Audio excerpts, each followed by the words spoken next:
Good Tuesday evening to everyone. How are you? It is good to see you. It is good to be seen by you. Welcome to the show, guys. Welcome to the live stream. How are you all? I hope you're doing exceptionally well. I, of course, am the one and only Bill Sylvie, aka the Dungeon Delver, back in studio. That's right. I think all this stuff survived without me. Hello, and I hope you're doing really, really well. Thank you, Dying Breed, Paladin Steve, Cyrus, Wright, Kennick, Jorge. Good to see you. Dungeon Minister, great old ones. Who else is out there? Michael Dale, Paul Ravenscall. And all of you fine people out there watching the live stream. And welcome, guys. Welcome back. If you didn't watch any of my live streams when I was live streaming, well, I know I can say our because I had guests on a lot of the time. Most of the time, really, I had many people who were willing to sit down and talk to us on camera. Did a live stream from the hotel room, and I roomed with the legendary Alan Hammock, co-authors of one of these adventure modules you guys are playing. And so Alan hopped on and said hello. The capital THE, the Harold Johnson, Paul Stormberg, Heidi and Eric sat in on Sunday morning. And I have just a brief chat with Mike Mornard. He's going to be on the show, not tonight, but I found Mike to be just an exceptionally warm and friendly person. It was a ton of fun. It was a ton of fun. So I didn't really feel like that I was short changing you guys. Hello, Joe Kaufman. Good to see you. Zach Melvin, Bob Schultz. And I met a few of you guys. That's right. I met a few of you guys. And if you watch the live streams, you know who was out there. It was really interesting to have people come up and say, "You're the Dungeon Delver. Hi, how are you?" So that was darned interesting. But I had a fantastic time. I'd call it like a 95 out of 100. And of the things that detracted, really, I would say two of the most curious is the hotel bars in Lake Geneva. Not all the bars, but the hotel bars in Lake Geneva close at 9:00. Southern Wisconsin is supposed to be the most inebriated state in the United States. Southern Wisconsin is supposed to be the most inebriated part of Wisconsin. And yet, I couldn't get a beer in the hotel after 9:00 the first night we were there. That was very upsetting. Fortunately, most of the time, other people were buying drinks for me. So it was all good. It was all okay. So I quite enjoyed it. Hello, Atomic FX. Good to see you. I do have an EggCon shirt. This is the lovely shirt I got. And for me to launch into hello, Tracy Thompson. For me to launch into everything fun and cool that I did, we wouldn't have time to do fun and cool stuff tonight. So it will have to wait for a little while. But the live streams that I did are up. If you're on our Discord, I have shared all of the really cool photos that I took. Random accidental pictures of the palm of my hand or the inside of my pocket, I did not. But by and large, there is a good photo journal. I want to give some special shout outs, though, while we're still preambling. First of all, to all of you guys who tuned in, who watched, who sent your friendly greetings, your comment. Even a couple of you guys super chatted. while I was on the road, and that touched me. Thank you very much. But Alan, thank you for putting up with me. Of course, Heidi and Eric, thank you for putting me up. I really appreciated it. You guys, that was a fantastic convention. And a big shout out to friend of the show and all around awesome guy, Paul Stormberg. I had my dance card was completely open on Saturday. I hadn't signed up to run games because I'm dumb, and I hadn't signed up to play in any games. See previous statement. But hello, Darth Brooks. I went down to shoot some B-roll in Paul's Legend of War gaming room, and the next thing I knew, I was pulled into a game of chainmail, Vikings versus Eurasians. Vikings won. Suck it, Eurasians. I was on the Viking side, obviously. Then I got to play Dungeon on this most excellent 3D dungeon board that Paul had. And then that night we got to play AD&D in the Ghost Tower of Inverness game that Paul ran based on Alan Hammock's original Ghost Tower of Inverness notes. That was really wicked cool. So my entire Saturday went from, I don't know, I guess I'll sit around and try not to think about being hungry, to just an entire day of gaming. And I absolutely adored it. So by the time Sunday rolled around, I was just, whoo, I just kicked around Sunday. I had amazing interviews Sunday morning, which of course you guys know about. Doc Flamingo, 17 months, brother. Thank you very much. And then Sunday afternoon, evening, we went over to the Bottle Club in Lake Geneva and had dinner and drinks, courtesy of Heidi and Eric. And then very early Monday morning, I was hustled back to Chicago O'Hare Airport, got on a plane, flew here, did all my stuff yesterday, slept, got up today, did laundry, straightened up, chilled out, had some stuff to eat, and then I started the show and I said, good evening, everybody. How are you? I hope you're having a wonderful Tuesday. It's good to see you, and it's good to be seen by you. Here's what I did at EggCon. And that just brings us all the way back. Thank you very much, DK. I did have a lot of fun.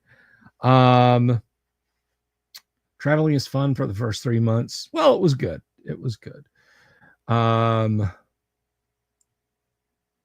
For the love of God. Yeah, don't get me in a recursive loop. Somebody stop me. It's like, popping an 8-track in, just goes.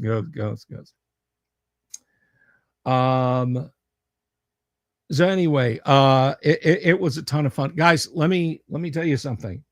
And I'll talk about this more at the appropriate time. But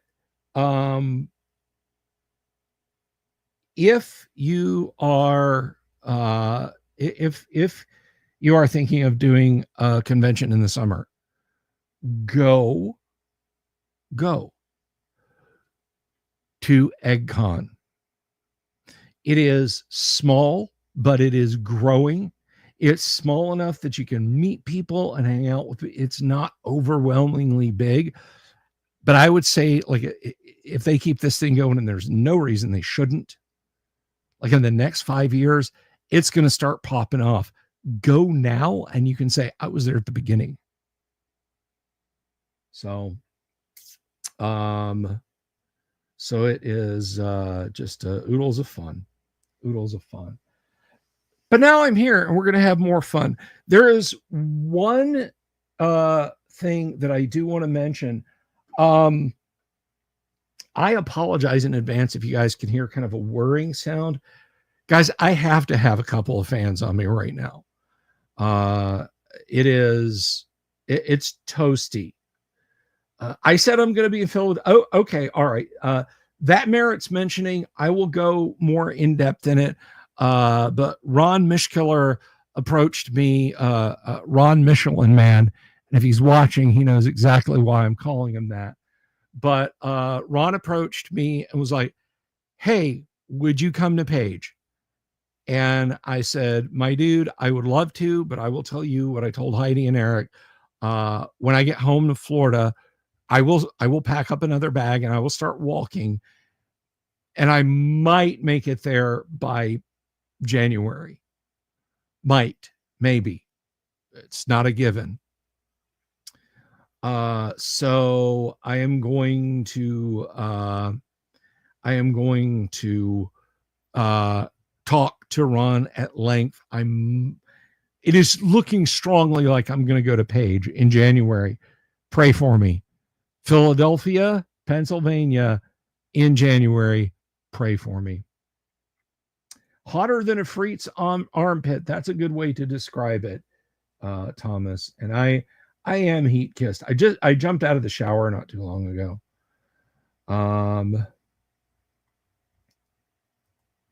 You could actually go to that con. We could game together.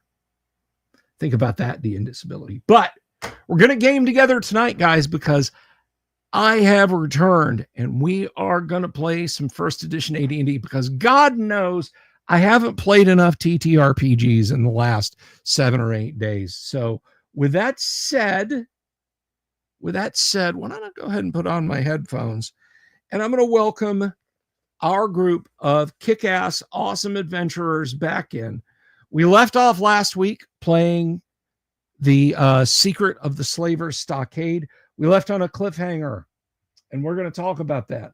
So first of all, let me do this. Forgot to turn that on. I want to welcome a guy. He's got a YouTube channel here. It is full of first edition AD&D wisdom. You should absolutely check it out. Everybody, please welcome Doomsword Deathmaster as Durik Donagard, the 6th level paladin. Dooms, what's up? Hey, what's up, buddy? Nothing but the rent, my friend. Nothing but the rent. Hey, ain't that a fact? And let's see. Next up, we have the latest addition to our menagerie of madmen here. We have the one and only Gonzalo as Paul, the neutral good fighter. Gonzalo. Hooray for this. Hooray for this. I'm not sure how much that was enthusiasm and how much of that was sarcasm. No, it's hooray for this, man. All righty. Well, thank you very much. And please ban Paladin Steve. Hey, he didn't super chat it. It's okay. And next up, one of my very best fiends. He also has a YouTube channel where you can talk about things like gaming and gaming with disabilities and history stuff. You can find him at The Indisability here on YouTube. Everybody welcome Thane Kyle as Holder the Cleric. At this rate, Bill, we may want to start introducing my channel as History First and Disability Second, because, oh boy, I have a lot more to make. Well, that is excellent, man. However it works best. And last but absolutely not least, speaking of people making their mark on YouTube, this is a cat. He has, look, if you want to talk about espionage novels, if you want to talk about physics, if you want to talk about the Nobel Prize, movies, Disney, Dungeons and Dragons, just interesting stuff, you absolutely need to check out Tim Imholt at Timothy Imholt, and he is currently playing the very sleepy Elminar the Magic User. Everybody say hello to Tim. Tim! Tim is currently away from the phone right now. Please leave a message after the phone. Yes, I see that there. So Tim will be joining us momentarily. Last week, and like the madman I am, we ran our campaign right up to the end. That is completely understandable, Tim. We will see you in a minute. Oh, yes, and Jorge talking about peeking in the brain. Last week, the party had breached the inner sanctum of Marquesa the magic user. Now, in their journey into this area, you had encountered what you at first thought was Marquesa and her bodyguard. But as it would have it, you encountered a twin, not a doppelganger, but a woman whose very face and mental identity had been altered by the twisted but beautiful genius Marquesa to be her double. For what nefarious purpose, you know not. But likewise, she had performed her surgical ministrations on an elven fighter to be her bodyguard and to be smitten with her. But the bodyguard had other plans, for he fell in love with the double of Marquesa, and proving himself to be truthful and leading you to her chamber, you now find yourself in that place, trying to force open a door to the north. Elminar used his wand of opening and was struck down by a death ray from the door. That's right. Elminar was laid low by... Go ahead, Tim. And I am off the phone now, but I'm still dead. You're still dead. That's right. So Elminar has been struck down. You have found 2 secret doors in the north. Elminar forcing this one is what caused him to decease. However, it was not all in vain, because the door itself was open, and in that room you found shelves filled with alchemical and surgical equipment and dozens of closed bins. There was a pentagram painted on the floor of the room in red. White candles stand in the candle holders at each of the stations of the pentagram. They are unlit. In the center of the pentagram is a golden amulet. And there are, as I said, many other bins lining the walls. So what will you do, O adventurers? I will enter the room first and stay outside of the pentagram. Is it actually paint, or does it look like it's powder or something? No, it is paint. Okay. And there's a candle at each corner of the star? Yes, and Unlit. they are unlit. Unlit. They are unlit, yes. Okay. I'm just sort of surveying the room as I move in with my weapon drawn and looking around.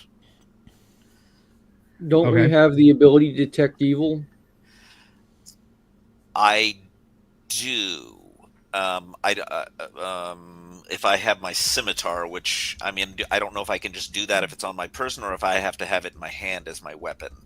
You do have to draw it to be able to detect. Let's let everybody. We'll get that figured out later. I want to keep my good weapon in my hand for the moment. Okay. Yeah, I got a pretty good feeling this is evil. I'm just going out on a limb here. yeah, no doubt. And as is normally the course, Dirk will follow behind him, Paul being the door opener and the incursion specialist. Whichever way Paul goes, Dirk goes the opposite direction, assuming that Paul is trying to make a perimeter of the room. Yeah, I am. Okay. Right. Okay. So what is Holder doing at this point now? You had released the girl to the bodyguard, yes? Yes. Okay. Holder, Because this light. this is supposed to be their room, right? Like her room. The room that you found her in was comported as a bedroom. You don't know if she's if the double has been in this chamber. The bodyguard was leading us implicitly to where she is. Once we've been led where the real one is, right? That's when I will release her, right? It's that Okay, I've got you. Yeah, all right. So yeah, she is not here. and she was not in the previous chamber. Correct. I remember her not being in the previous one, but I didn't know about this one until you just gave the description. Don't we have So, I'm sorry, go ahead. go ahead. Don't we have we have an NPC or a warrior that we took up with us, correct? Yes. And, Yes. I'm trying to remember that character's name. Oh, I know who you're talking about. We have a halfling too, a mute halfling too. Yes. A deaf mute halfling. Okay, and a human warrior with a spear, if I want to say correctly, or He picked up some gear. Yes, he does have a spear. okay. Oh, I didn't realize she was deaf too. Okay. Good. And sorry, is this lit? No. Right, that's what I thought. No. That's why I had mentioned. Holder. Light. I have a pot with light, so I'm happy to. I have a shield in one hand and a pot light in the other, so like it's fine.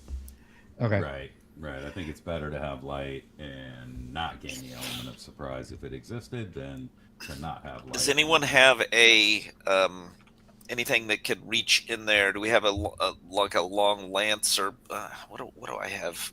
I know I'm carrying way too many weapons. Can we just move on here? I honestly think here's the thing. You have an evil amulet in the middle of a pentagram. We can see whether or not it's evil. If it's radiant evil, we don't touch it. We leave it alone or we destroy it. Otherwise, we take it as treasure, throw it in a bag, move on. We don't touch it anyway. We sell it to some evil wizard, some evil town, in some evil corner of the world. We move on with this room. That's what we do. Okay. After we've explored the perimeter and enjoyed the sense of mystery, I'm Yes. good with that. Searching for secret doors. So, can you do that, Durek? Can you detect? I'm present. Yeah, I could, but I'm not willing to do that. I'm currently proceeding around the right side, assuming Paul's going left. Okay. Circumferring the perimeter. Okay. Okay. Circumferring is a word. It sounds good. Circumferring. I like it. All right. So the perimeter of the room, it's lined with the aforementioned shelves, and there are bins on many of those shelves.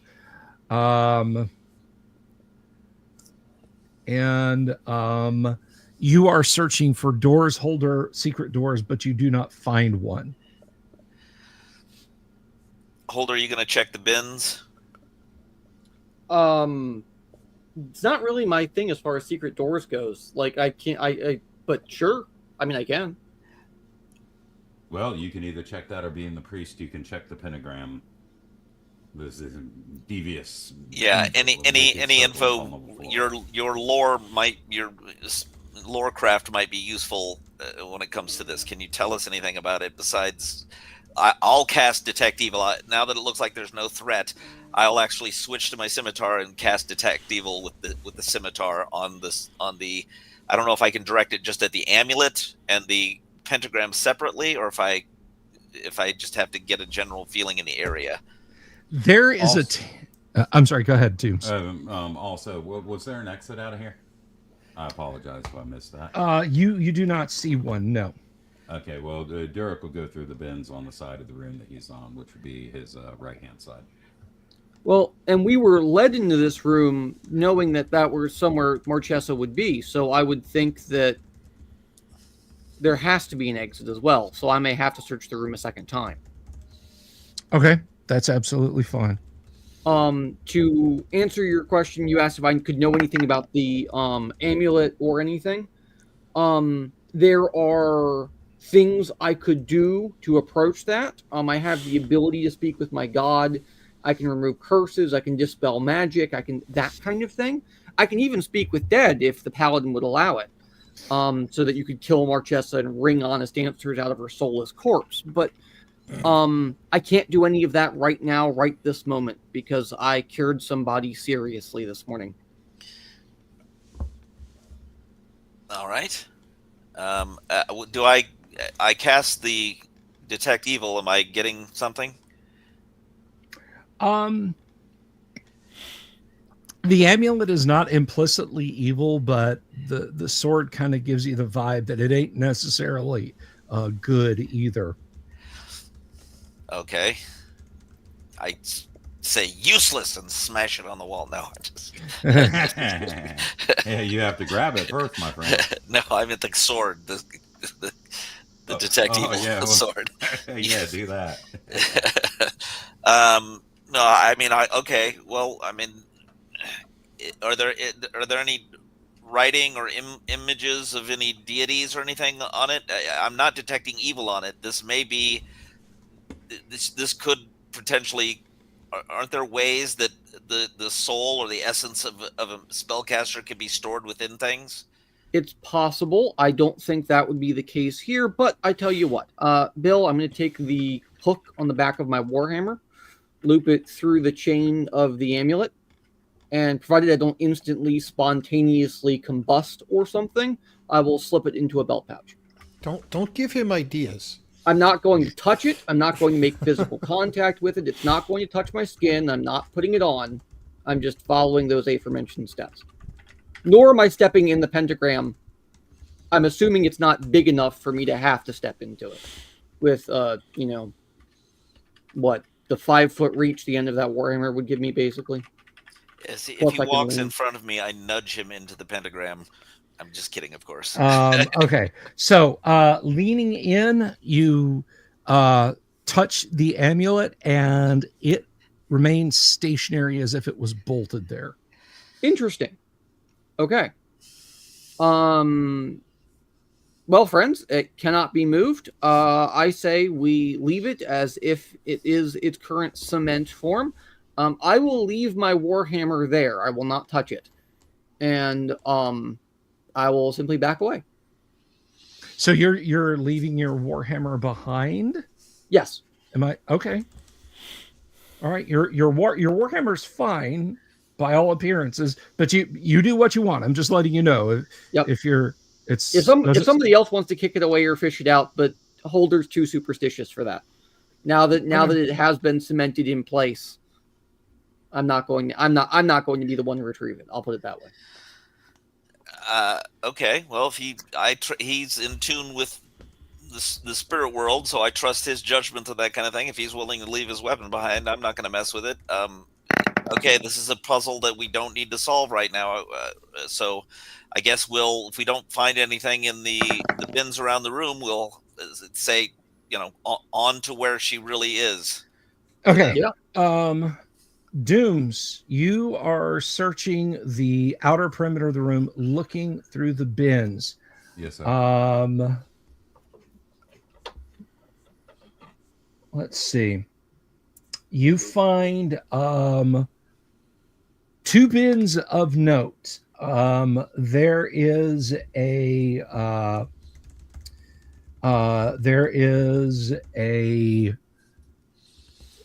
bin that is not locked that you perceive has a false bottom hiding something. There is a bin that is locked and actually feels fairly heavy, although you don't hear anything rattling around it. All right, so this bin with the false bottom, is there like a clear mechanism for opening it? Is there like a pull string? There's just enough of a gap around the beveled edge that you could get in a poignard, perhaps, and remove it. Yes. Right. All right. I don't feel comfortable doing that myself before talking to everybody else. So when it feels like I've managed my search and they've managed their search, I'll regroup with them and explain what I found. There's a locked chest over there. There was also a chest. And my eye saw a false bottom. Perhaps that was the providence of Voltus himself. We can come back for the chests. I think we don't want to let what was her name again? Marquesa? Marquesa. However, if I were the evil genius behind this place, I would be long gone. Then we should have no trouble coming back here and taking what we need. Very well, unless what we need is underneath the false bottom of that chest. Yeah, I mean, perhaps it's a key of some sort. Again, I believe in the divine providence of Fultus that has granted me that knowledge, for I am not very observant except in human and social matters. I think if that's the case, then your God will protect you. Open it up. Well, courage would have me do so. Wisdom would have me ask my friends if it is prudent. Your chicken. Open it up. The DM chuckled. You got to be careful. No, I chuckled at you know. Don't believe that. He has a Asking- plan. Tim, the answer that is clear, hurts. Paul. We shall open it, and you being commissioned, and you being commissioned as my henchman. Fine, give it to me. I take it out of his hands and I open it. Okay, you wedge your poignard in. You snatch the thing out of his hands. You wedge your poignard in, and there is a book. There is a volume, perhaps 6 inches wide by 8 inches tall, and perhaps an inch thick in the bottom. There is no writing on the cover. It is heavy leather bound with brass hinges along the spine. All right. Is it locked? No. Is it paper or vellum? Well, we haven't opened. Well, it you yet. can't tell. It is closed. Oh, you can look at the side of the book and tell if it's paper or vellum. All right. You can look at the Okay. page thickness. All right, looking at the edge, it is vellum. Okay, so we can't burn it. You can burn anything. Well, Vellum doesn't burn really well. who It shrivels a speaks bit. who has the best reading of the group? I believe that would be our cleric turned historian, if you were to ask me. No. You have to remember, Holder has an intelligence of 11. So I do have two 9. additional. I do have have two 9, so additional you're the languages. scholar. I actually have 11 too. My intelligence is 11. I have 2 extra languages, which I don't actually think have been defined. Unless I have Elvish Giant in common. But Can you read look, magic? if you want me to, this will have to be a problem we will solve tomorrow for the same reason as Okay. previously stated. Well, All perhaps right. you should just open it, Paul. I believe Yeah, it I'll is open called it. A challenge of honor. I'll open it. Okay. I sincerely hope no vile darkness is contained within.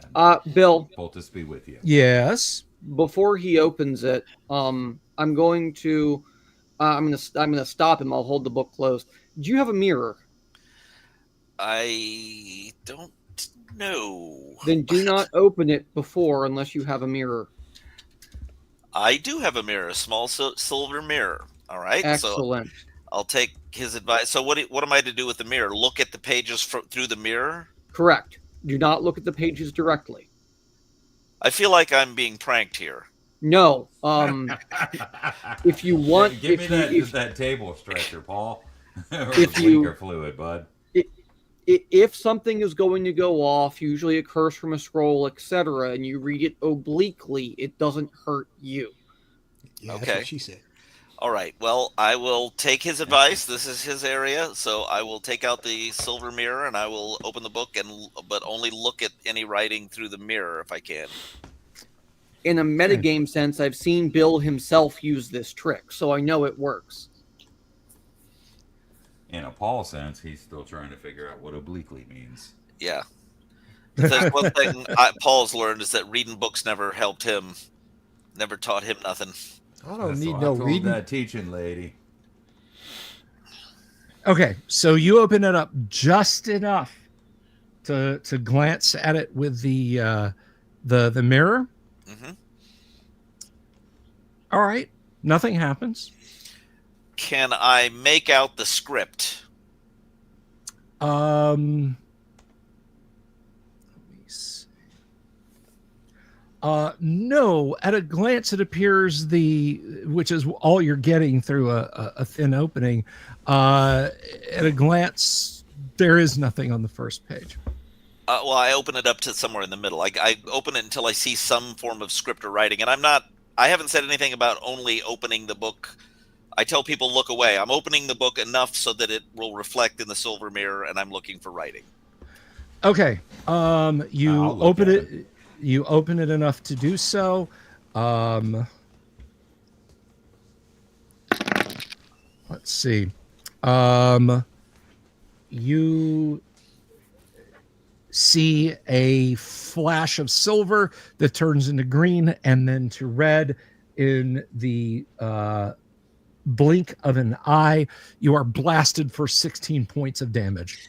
Ow! Oof. Well, I tried. The book falls from your hands. The remnants of explosive runes hissing up from the page. The good news is it doesn't do anything else to you. It certainly seems to be openable and readable now, Paul. Well done. Is it though? Well, It could do that again. just a moment. Oh, wow. Okay. The book was not destroyed by magical fire. Congratulations. Somehow the book managed to survive the explosive runes that detonated. So Yeah, I'm down. You know, we still have books from the defenestration of Prague that survived the burning. well, here That you would go. be the This is devil. from the defenestration of Gonzalo. And the book survived. So, is a book like this to still be valued in any way? If is the sole purpose of the book a trap, do you think, or should I continue to try to look at this because I'm I down to think 14 hits? I think you should peruse it as much as possible. All right. I think you should not listen to him. It's probably a spell book and needs to get stored away for the time being. Okay. Perhaps it reveals the secret to the rest of the sanctum. Or why was it protected? And why was it left? If it were a spell book, I find it strange that it would be left behind by a user of the magical persuasion. I don't know if they fled. And I'm sorry. Go ahead. No, it's up to you if you want to read it. Yeah, I'm gonna assume that was the trap and that this is now readable. So I'm gonna go for it again and see if I can identify any script or anything in here. You are no spellcaster, but you have seen scrolls and spell books before. The book is blank, save for a few pages of formulas that you think perhaps entail the calculations for an entire spell. What it is, you don't know. But you do have what is essentially a spell book that has some spell work done in it. Okay, with some spell work. All right. So they left their spell book behind. Well, we don't know that. I mean, that we don't know that this is a spell book. That was a very vague description. It very well could be. Do you, Holder? Do you want to take this? I'll hang on to it. I'm operating under the assumption it is a spell book, and which is of no use to me. But I'll hang on to it for the sake of sanity. I'm also going to cast Cure Light Wounds, my last Cure Light Wounds on you here because that did hurt. And as is very typical with my god, it doesn't like you very much. What I get? 1. 3? Oh, 1. Wow. That was 1. Nice. Sorry, bud. That's all right. Now, provided that it's a spell book and it's not just a copy of a spell book, in which case, why would it be trapped? One has to ask himself the question: why is it here? It could be based on only maybe there's a control word or something. There may be something that the spellcaster knows to do to open the book with no danger to themselves. Yes, but of course, spellcasters must relearn their spells on the following day, correct? Provided they've used them. So where would they be learning them from if not from their book? Can I give you a hypothesis? You can give me a hypothesis, but perhaps the spellcaster is still in the room with us now.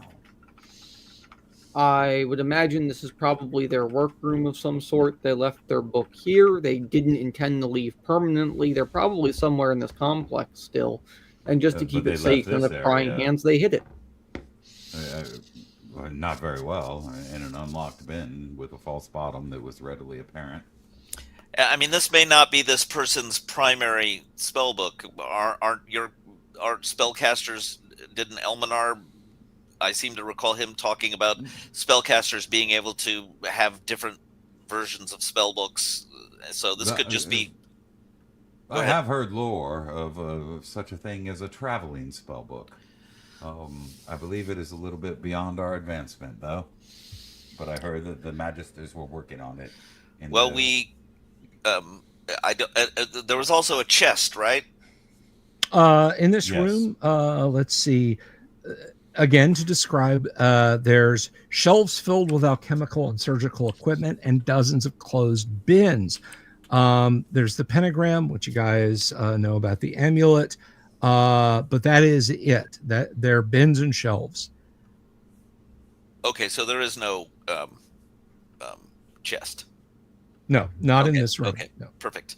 Okay, well, I'm not going to be much use to us if we encounter her in my current condition, unless we have healing of an herbal or of a potional nature, poultice or something, which means rest so that spells can be recovered and healing can be done for me. If we're going to have any chance, because we no longer have Elminar's impressive spell capabilities to solve problems for us when we come upon them. It seems we're in a bit of trouble, a bit of a mire, in fact. So we must bar the entry to this door and rest and take our chances as necessary, as valiant men striking down the. Well, these people are going to have to stay here with us. This guy and his they certainly must. Simulacrum. Yeah, I don't like that as much. The assistant here, like, there's no other exit to this room. Why did you lead us into a dead end? Let's turn to him. I didn't lead you here. You found the secret door that led to this inner chamber. I have not been in this chamber before. Marquesa only ever brought me into her outer bedroom for reasons. And what kind of reasons? So that's something we all forgot then, that this was a secret door room. Yes, do we want to just that? Do we just continue on then to where Marchesa is, or do you actually want to rest here, Dooms? Like, I wouldn't say no to having my spells back. I think this solidifies the matter. If one of her trusted servants has not been shown this chamber, I would assume it to be some sort of an inner sanctum, and I believe that book would have been taken with her had she not fled in haste, unless it was intended to be some sort of trap on our minds. I just think it's a huge mistake to assume that she's left. She could have any number of other hiding places. You're ask him. And the secret, and the secret spell book was hidden in a compartment in a room that was already hidden with a secret door. So it's heavily protected. That's not nothing. No, I'm not saying it's nothing. Yeah, I'm just saying she might have other places to go here besides this. I mean, you might very well be right, but even we may still have to battle our way out of here. And I'm sitting at 15 hit points. I don't like our, I don't like our chances unless I'm pretty healed up. I'm not trying to be selfish here. I agree completely. I believe that we have the same perception of things. My point was simply that this person is no longer in this room, and they have left in haste for fear of the retribution that was coming for them. I hope you're right. But they may have a secret chamber somewhere else from which they wish to ambush us. Well, this person that we've been speaking to hasn't really discounted that. All they've talked about is this room they've never been in. What about other rooms? Did we already ask about that? This person has so far been an useless conversationalist.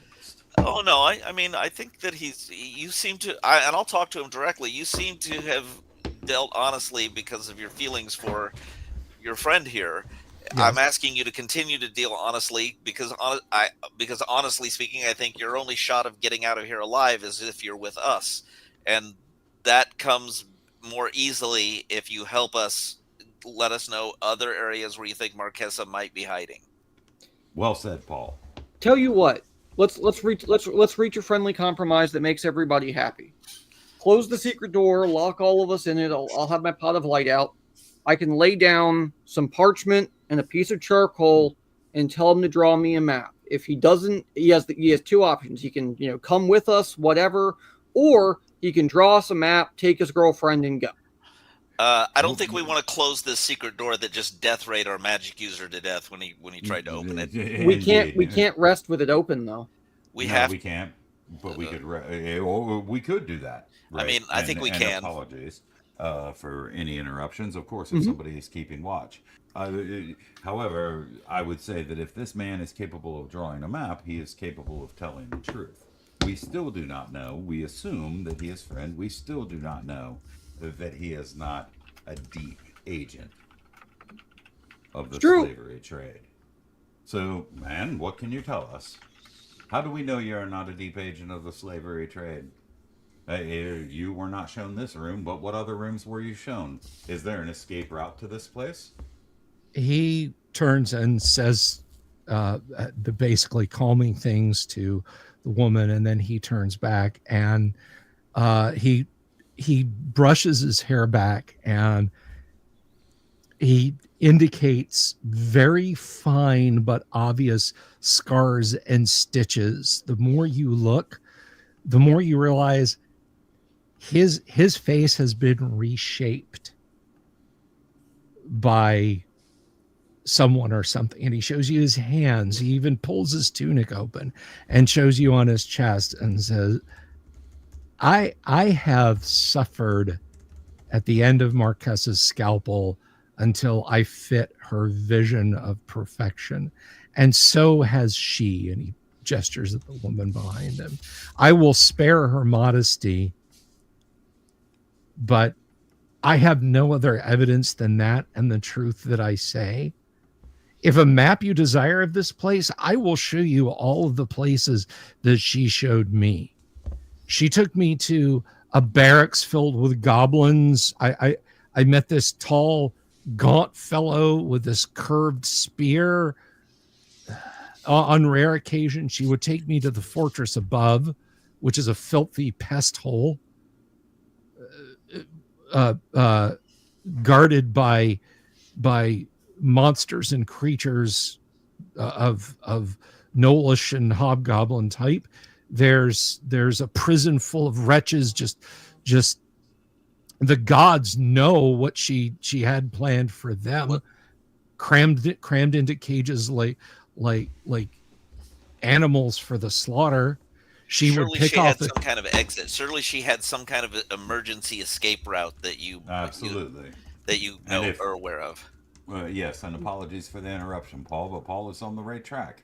And if you are aware of such think of it this way. If you were to escape, given the knowledge that you have specifically, how would you do so?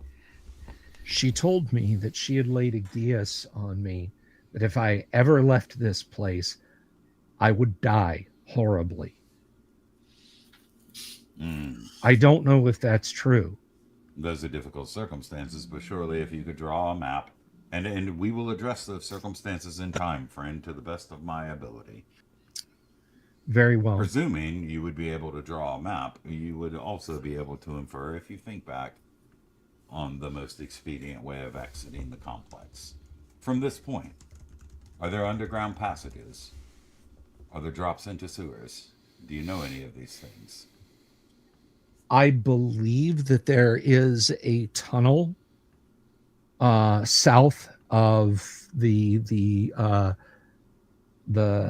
dining halls for the goblins. As far as any deadfalls or traps, when I was to accompany Marquesa, she never indicated anything that I'd be wary of. And she was arrogant in her confidence. She never discussed a need for a quick exit from this place. But there are caves to the south, and yes, if you will give me charcoal, if you will give me a bit of parchment, I can do my best to sketch out what I recall of this place. Cool. Also, the metagame standpoint, guys, I think it would be nice to have both him and a map in case he ends up dead.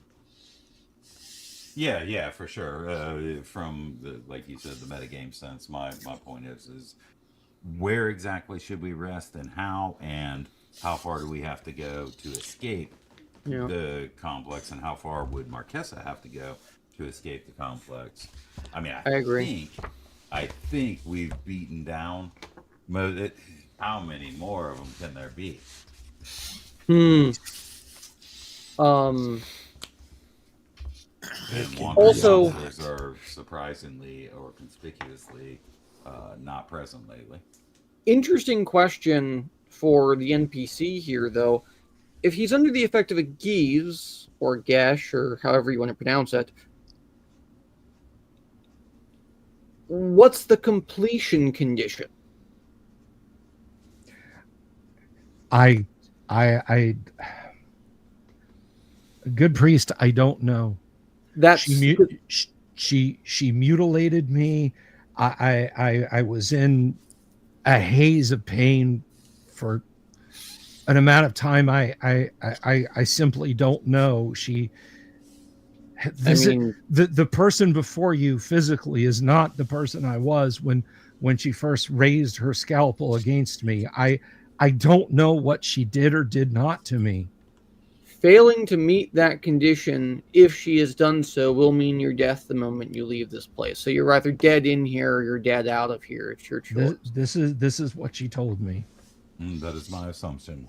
However, things change over time, and I've promised this man my best effort. And she lusted after me. She may have simply lied to me and told me that to keep me here. Well, the guy that we rescued was a slave, right? The guy with the spear. Yes, the guy with the spear. Okay.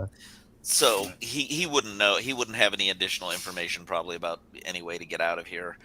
I mean, we need to rest. We've got the outer room has a door, right? We had that outer room, and then we had this secret vault room, right?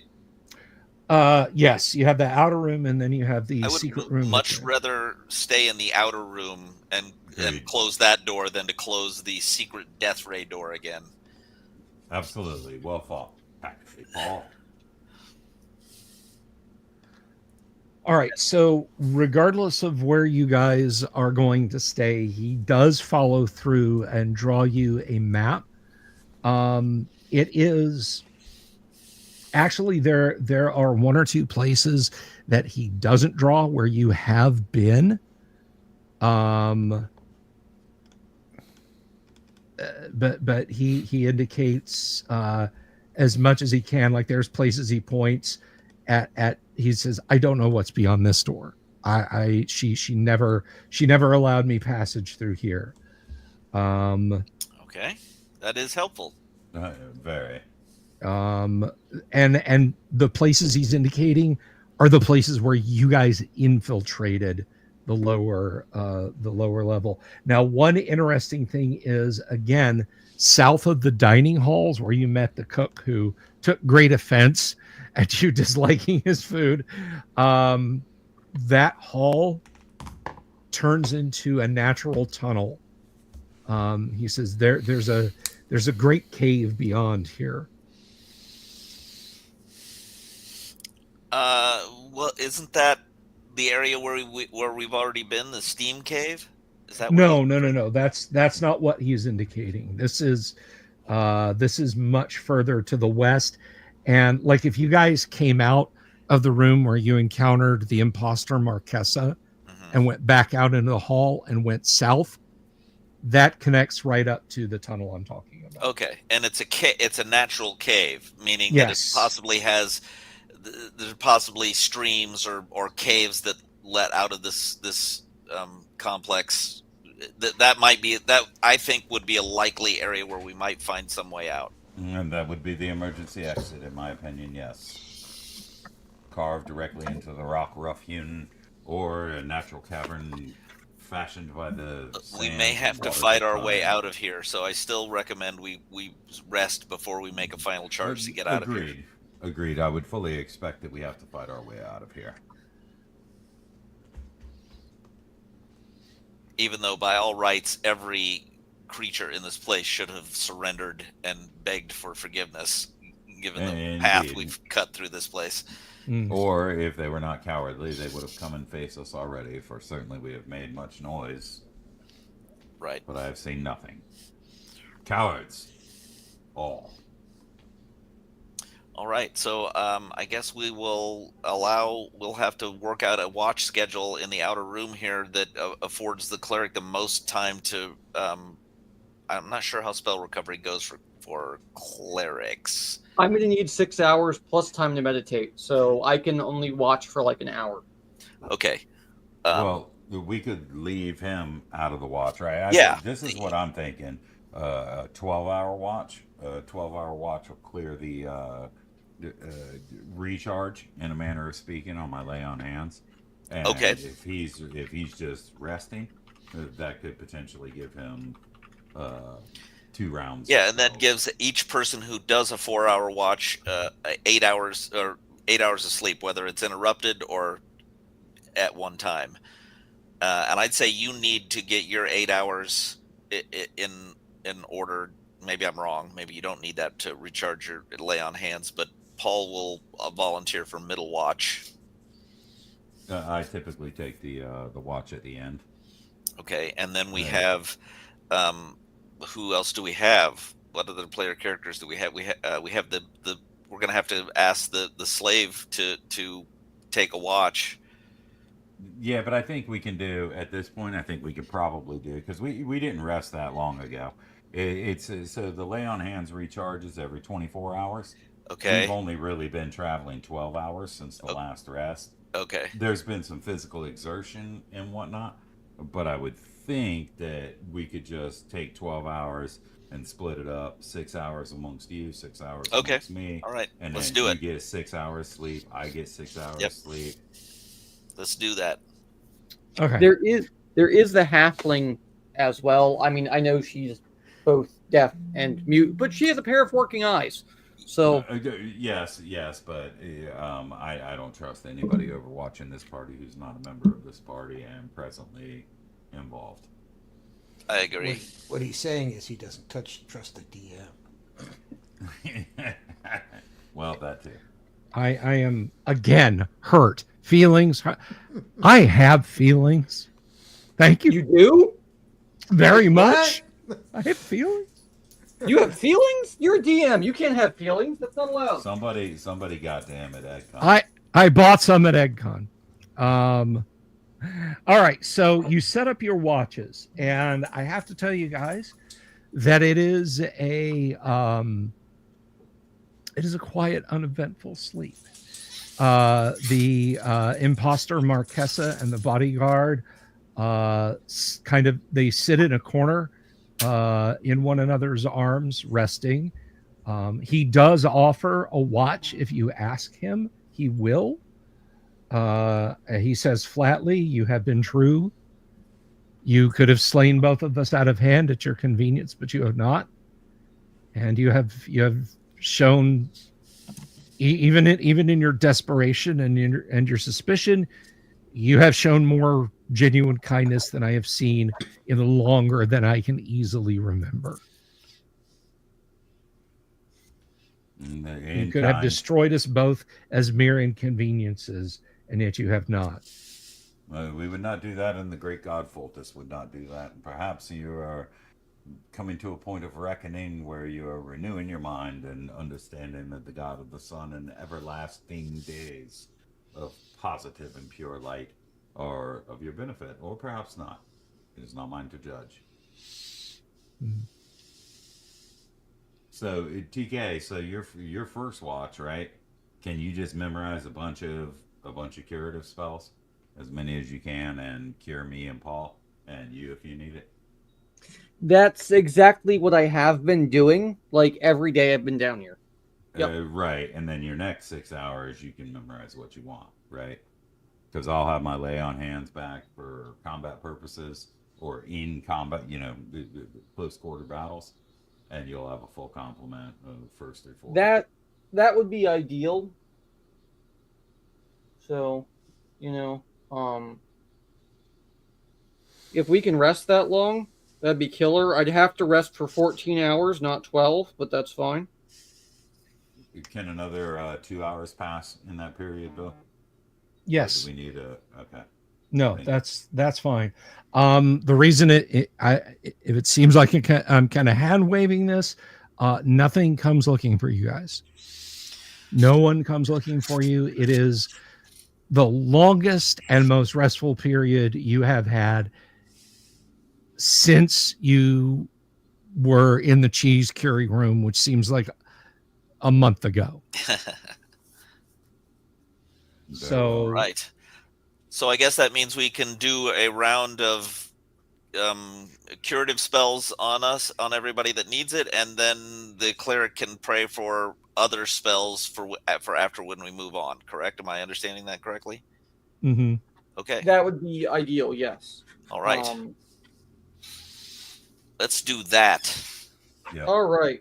Well, so then the question goes: are they all just going to you? I am at 15 hit points out of 43, I believe. Let me double check. So 28 down. Let's see. Yes, let's see. 25, 35. Yes, 20. I'm 28 down. Yeah, and I'm right there with him. I'm 31 down. But my max hit points are 67. I have 36 wounds. Okay. Well, so here's what I'll do. I'm gonna give the men-at-arms 4 cure light wounds.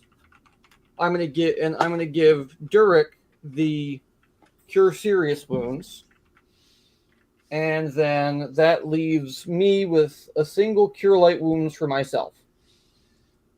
Okay. Okay, and the man-at-arms, you meant Paul? Yes. Look, Paul, he's over there healing these infidels. Slay them all. All right, so first things first. Paul gets 13. All right. Is that Second, the total? Yeah. Okay, that's fine. Yeah, it's pretty good. It about averages out. Durek, you get is Cure Serious 2d8 plus 2? Yes. It's just 2d8. I believe so. Well, you either get 4 or 6. Let me check that. And then I'm going to roll the 1d8 for myself. And my God loves me much more than he loves either of you. I get 7. Which I am sorry, by the way, because getting 4 back from a Cure Serious is 5. It's 2d8 plus 1. Yeah. Plus 1. Yeah, okay. Exactly. There you go. Well, now we know how you really feel about me, as if we didn't already. Joe Kaufman asks, do magic users have to prepare the specific level that they want to cast their spell at? Yes. Yes. Basically, clerics, a quote unquote, can I just throw cure of a specific amount that I want? No, you have to memorize cure light wounds, cure serious wounds, cure critical wounds, heal, resurrection, and so on. Yes. There's no casting spells at a higher level. Right. That is a current events internet culture joke, Kabuki. I'll regale you about it later, but now's not the place. Now's not the place or the time. Nah, and you're just talking to an AI bot anyway. Oh, if you're trying to get on her bad side, that's the best way to leap feet first into it, Dooms. All right, so you've all rested. A day and an evening passes, and nothing untoward happens. What about, say, fireball at different levels? No, No. There is one fireball. It is a 3rd level spell. It gains a D6 for every level of the caster, starting at the level he can cast it at. So a magic user, the first time he can cast fireball is 5d6. I like D6 though. 5d6. 5d6 damage. 5d6. Okay. Yes, there you go. Party. I am, just so you're aware, prepping sticks to snakes. We are out of the AoE caster fireball kind of thing since our caster is dead. So I am prepping both a detect magic and stick with snakes here. Okay. So Paul, how do we feel about progressing from this point? I'm still heavily wounded, but I can carry myself quite well. I think we already. I mean, the cleric has already. Do you have any healing spells besides those spells that you just mentioned, or is it all sticks to snakes and detect? No, that was as of yesterday. I blew all my healing spells. Today, I still have a complement of cure light wounds. Okay. So yes, if you wish, Durek, I can drop 2 cure light wounds on you. I'm still pretty banged up. I can use the lay on hands, but like we've talked about, that might be better. I'm also still close quarter. Yeah, Paul's screwed up too. While you're debating and humming and hawing, I've already prayed to my God, and you get 10 hit points back. All right, that's beautiful. I feel completely comfortable now. That leaves me with 46 total.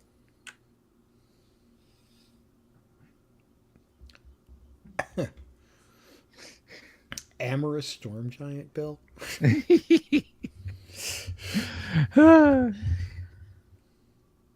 There's worse ways for a character to go, I suppose. That's all right. True. So you've rested up. You have the fighter that you had rescued from the goblin barracks. They were planning on using him as their next sporting event. Hey, we're gonna use your back as our mumbly peg target and see how long it takes you to die.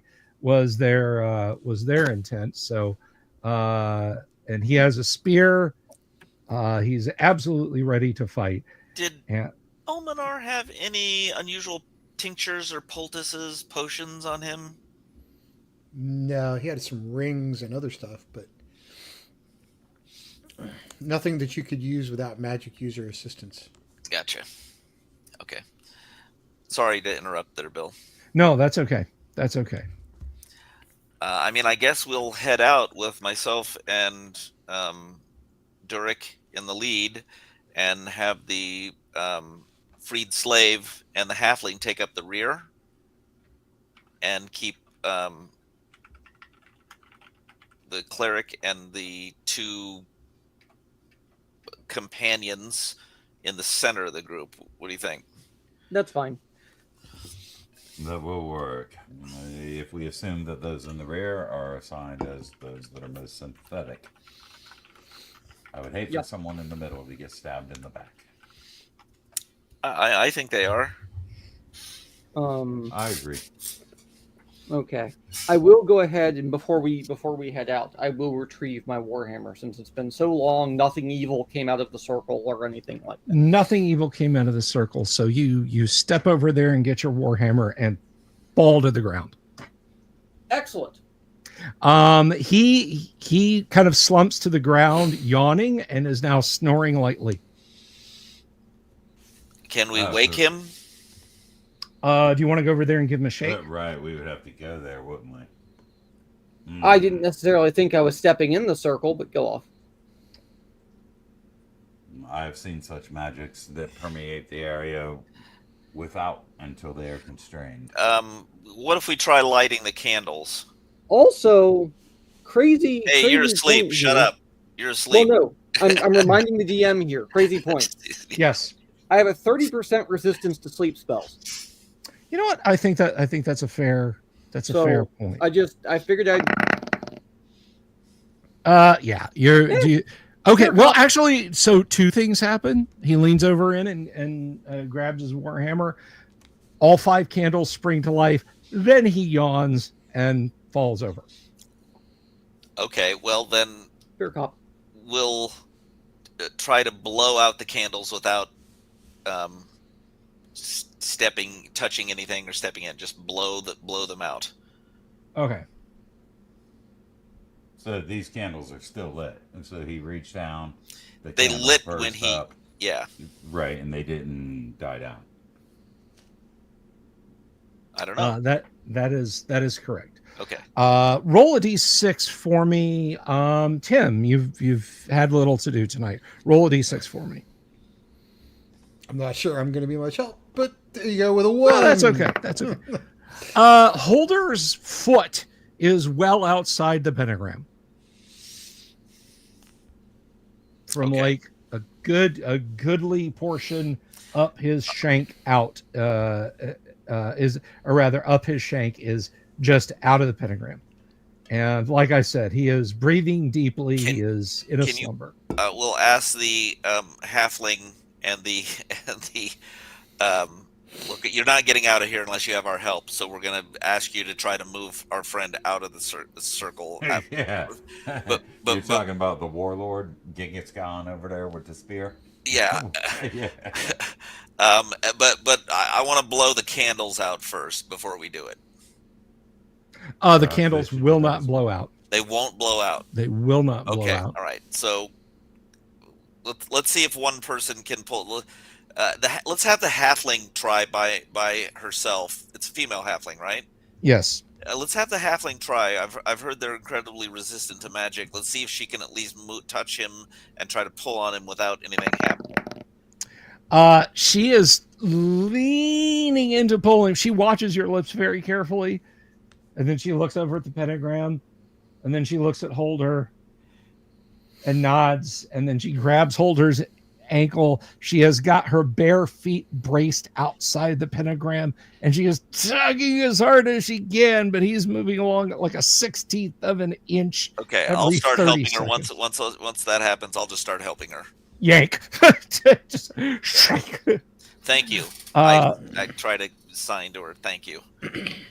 She nods, mops her brow. Holder, the last thing you remember is leaning over to get your hammer, and now you're lying on the floor and your friends are staring at you. You're fine. You've suffered no hit point loss or any characteristics or anything like that. And you thought I was being paranoid when I left the Warhammer behind. I mean, you're going to have to be way more specific. I think we all thought you were being paranoid. Just because you're paranoid doesn't mean you're wrong. Exactly. No, that wasn't a sweeping statement at you there. Yeah, that was directed to the whole group. Okay, that was good. to the audience too. I was hopeful that you were leaving it there as some sort of manifestation of a spiritual hammer that you would use to knock the amulet out of the area of effect of the pentagram. I considered it, but I have to hold my hammer to cast spiritual hammer is the problem. Right. Yeah. That's the only reason why I was retrieving it, by the way, is it is the core component that I need to cast spiritual hammer. Onward, then. I will just point out this is actually relevant and important. Kevin is recovering from a health issue that cropped up. All is well. He just needs time to recuperate. So, Kev, if you're watching, man, we all hope you're feeling better, and we'll see you next week here on the Delver's Dungeon on AD&D Tuesday and Gamma World Friday. So get better soon, my friend, so I can kill your characters. All right. So we still got that amulet in the middle of this thing, though, right? Yes, the amulet is still lying in the middle.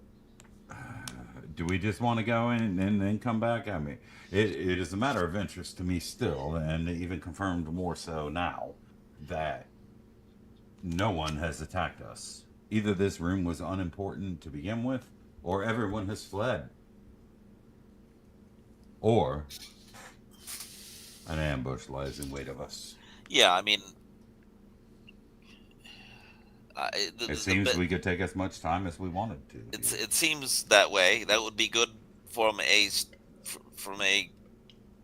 healing standpoint. There's a problem with that, though. Aren't you afraid that Marquesa's going to get away? Well, we have already wasted that time. I tried to prove my point at the Yeah. moment, and it has passed, and um, cooperation prevailed, and I'm glad that it did.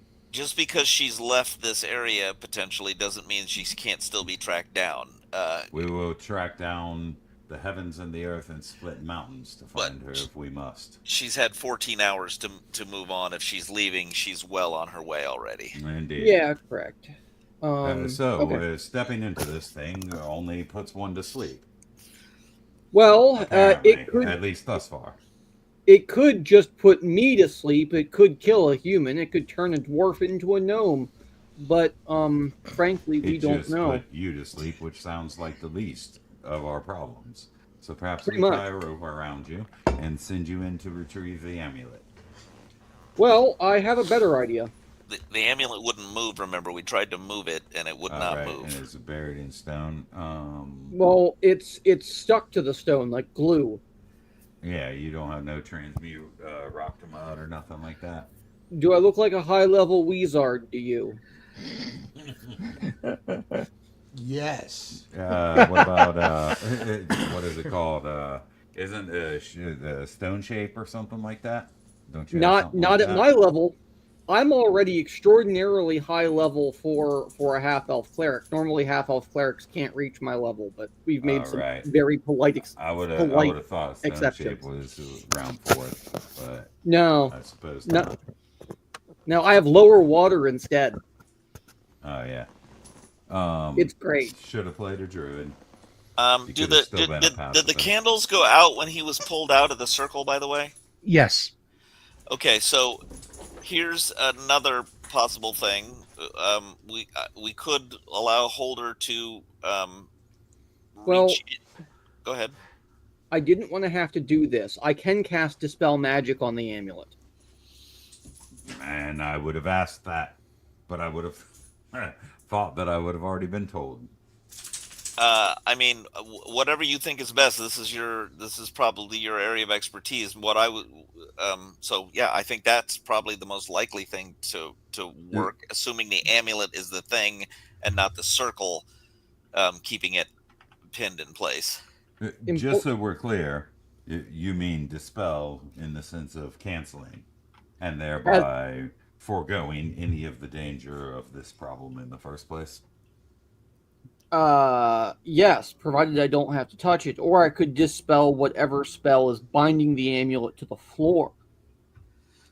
Well, I mean, that seems useful. To me, though, it just seems like this pentagram is keeping that amulet safe, and it's neither good nor evil. It's neither fish nor fowl, brute nor human, so that's not necessarily a good thing. Bill. Well, Yes. if the pentagram itself is the binding object, could you not just dispel the pentagram? Am I interpreting that pentagram correctly? In what way? I'm sorry. As a caster, as a cleric who looks to the heavens, who is familiar with divination, augury, etc., Oh, I see. is my character's understanding of the purpose this pentagram is serving correct to my character's knowledge? It is something that a high-level magic user could use to summon a demon. Perhaps there is a circle around it, so there is a there is the ability to keep something bound inside it. This is a really nerdy question, so forgive me if I'm putting anybody to sleep here. Is it in the invoking or banishing effective diagram? You draw them two different ways depending.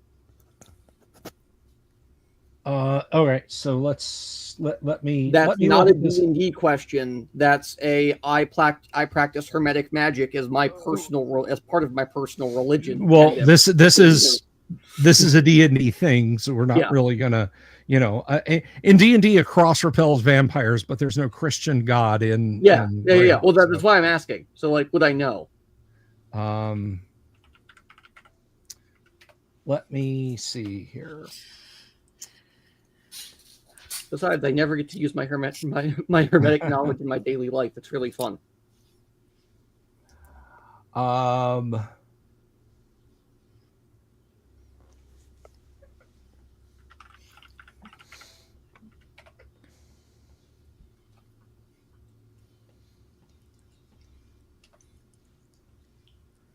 I mean, it's it's a circled pentacle. I'm not really sure what answer are you looking for? Okay, I'm not trying to be obtuse. What answer is your character looking for? I can't see the order in which the pentacle was drawn. Right, exactly. It was painted on the floor. That you don't know. The marks are all so old. Okay, there's no kind of one line overlapping the other. Right. Got it. Now it does look like it's been daubed to keep it 100% complete, which is something your character would know. Cleric or magic user is important. You don't want breaks in it. Yes. Okay. Then yeah, as far as I'm aware, guys, sorry to get nerdy on you there. I can dispel it. It seems like we've taken a long time to realize that conclusion, and we had to ask about it. But thank you, Sir Priest. Well, let me put it this way. It's not a spell I usually keep. I had to prepare it today because the magic user was dead. Very well, but I would expect that you being able to prepare it is less a function of your personal intelligence than that of your God's holy providence. I'm sure it will be successful. All right, well, I'll cast Dispel Magic then. Roll percentile dice, please. It's not going to be likely. Let's see.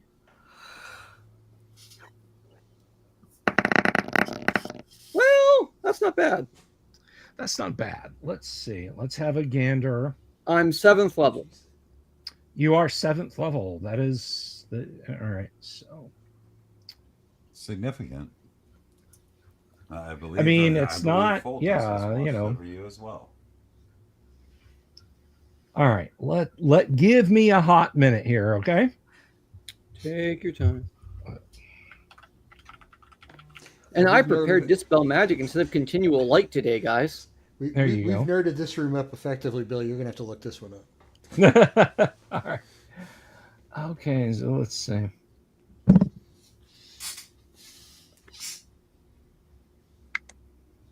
And you are Cleric 7 or 6? Cleric 7. Cleric 7. All right.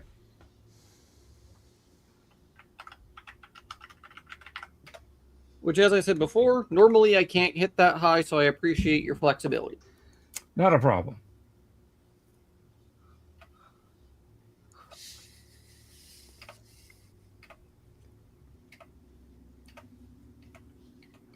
To you players out there, remember, the DM can sometimes bend the rules. It's more fun. I can. Just sometimes.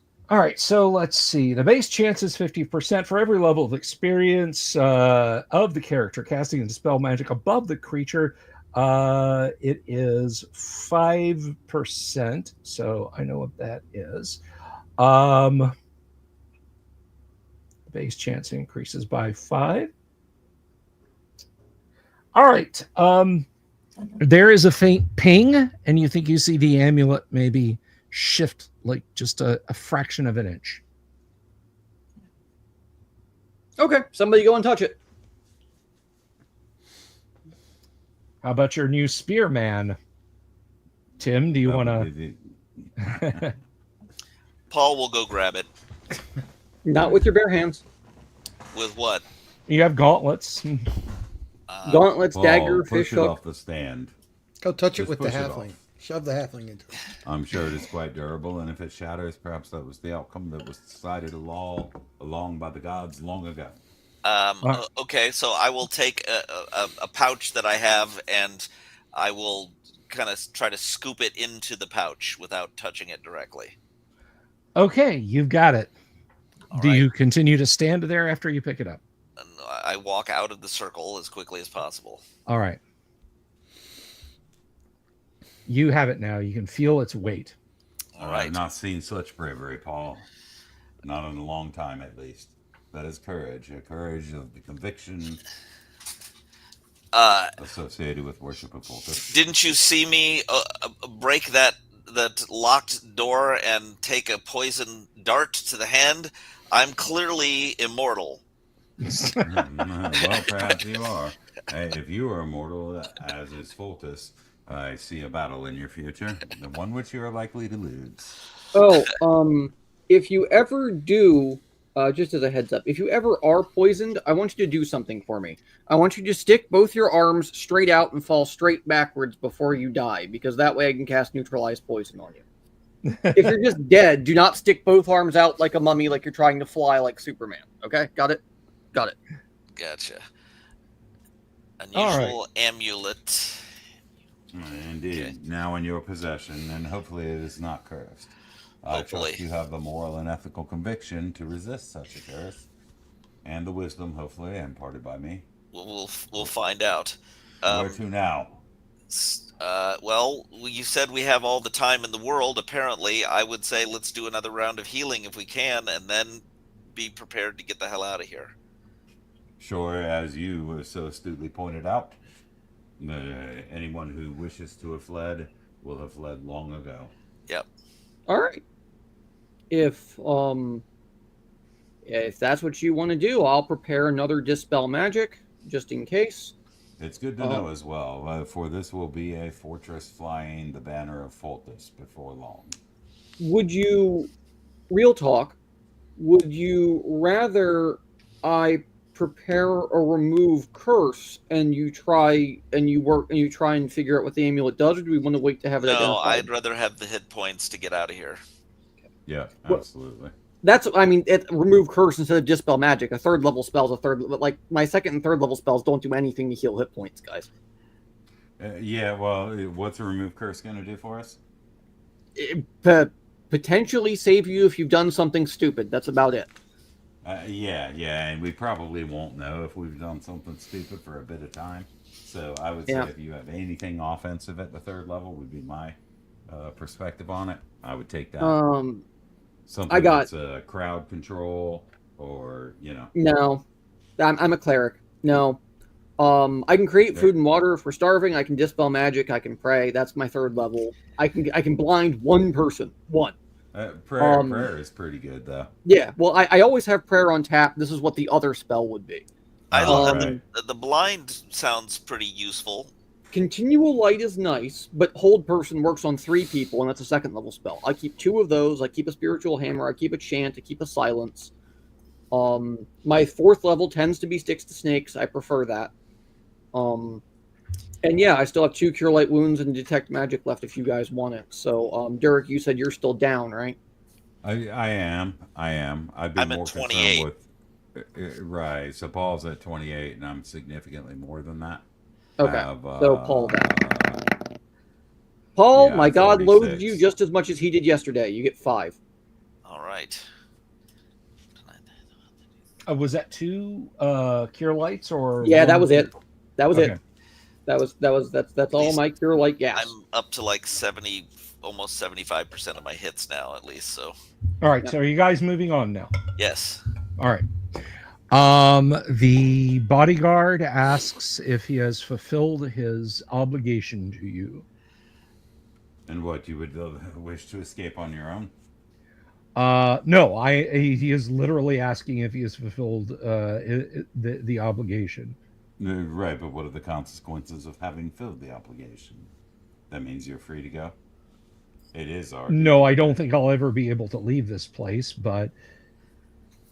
So you'll wander around until and if we're able to rescue you. Possibly. If you wish me to accompany you, I will accompany you. If you wish me to go someplace and wait, so that I can keep an eye on my beloved, then that is what I would rather do. But if you wish me I have to... a mission for you, in fact. That mission Very well. being, if it is safe to return to the cells of the slaves, assure that they are all well taken care of, and to a room a little further to the north wherein a half-elf with a spear has his back to the wall, waiting for anyone to approach, so that he might kill them with his last breath, retrieve them, and find a safe place for them. Very well. I will do so. Please do nothing contrary to our accord. Of course. He takes the woman by the hand, and they depart. That's an excellent idea. Thanks. Yeah, let's round them up. We'll round them up somewhere, even if it's that room that only has a single entrance. I don't know what he's going to be able to do about all those slaves, but maybe he'll figure something out. And we blast this place out, and then all right. we make sure that it's ours. And that Yeah, you can still drag them around and stuff, so they'll be all right. So he will go back to them. Are you guys heading south now out of the tunnel that he drew on the map? Sounds like it. Yes. All right. So you head south. You pass a short passage on the left, maybe 20 feet after you exit. And the tunnel that you're in now is it is about 10 feet wide, but 20 feet tall. Let me make sure I've got that. No, it's a little wider than that. It's about 15 feet wide and 15 feet high. So he, he goes north, bids you farewell. You follow this tunnel. It goes on for a good bit. Periodically, there are lit torches stuck in the walls that provide dim light. Many of them are guttering. Many of them have gone out, but there is enough dim light that you guys the humans are able to navigate. Eventually, the tunnel widens out into a large cave, big enough that the dim lights do not provide enough that you can see, and you see a most curious sight. In the southeast corner of the cavern, there are slaves who are carrying packs on their shoulders.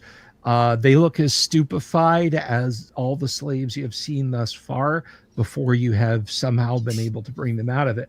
But what is most curious is there are fey beings leading them on, ordering them forward. These fey beings have obsidian black skin and silvery hair. You have never seen such beings before in your life. Fey means elvish, right? Yes. Okay. Holder is elvish, correct? Half elvish? Yes, half elvish. So I look at Holder, can they see us? Do they spot us immediately, or? Yes, I mean, you've got swords drawn and whatnot. Okay. You are certainly making enough noise. You are not surprised by them. They turn. There is one amongst them who has he is wearing glittering black chainmail, resting a mace on his shoulder, and there are others who kind of spread out in sort of a semicircle watching you approach, and in thickly accented common, you cannot place the strangeness of his accent. He looks at you and says, "We have paid a fair price for these. What do you wish?" Well, perhaps you have made a bargain. However, the slave trade comes to an end today. Not tomorrow, this day. Ha ha ha ha! Foolish human. You seek to treat us. You seek to cheat us of our purchase. No, I do not seek to treat you of your purchase, for your purchase was made lawfully, I assume, if not feloniously. However, I wish to make a particular deal with you of my own. He laughs. Law. What of law? We are taking our slaves now. Pray that we do not make you part of our purchase. He says something in a strange, sibilant tongue to the others, and they all laugh equally. How many of them are there? Coldly. I There have to die. are, let's see, two. Let's see, hang on a second. I'm counting. There are a total of 8, counting the one with the chainmail. I didn't ask how big the room was. I said I cast fireball. Hey, Esteval, thank you. I just want to let you know that I did see what you said there. I hope the translate is picking up, but it's always good to see a fellow AD&D enthusiast, regardless from where you are. Greetings to Brazil. Question, Bill. Yes. Do these guys have bows, crossbows, arrows, bolts, etc.? Let's see. They all have javelins. That's crumulent. I'm casting sticks to snakes. You're casting sticks to snakes. Okay. Tim, what is the warrior with the spear doing? Standing behind the paladin?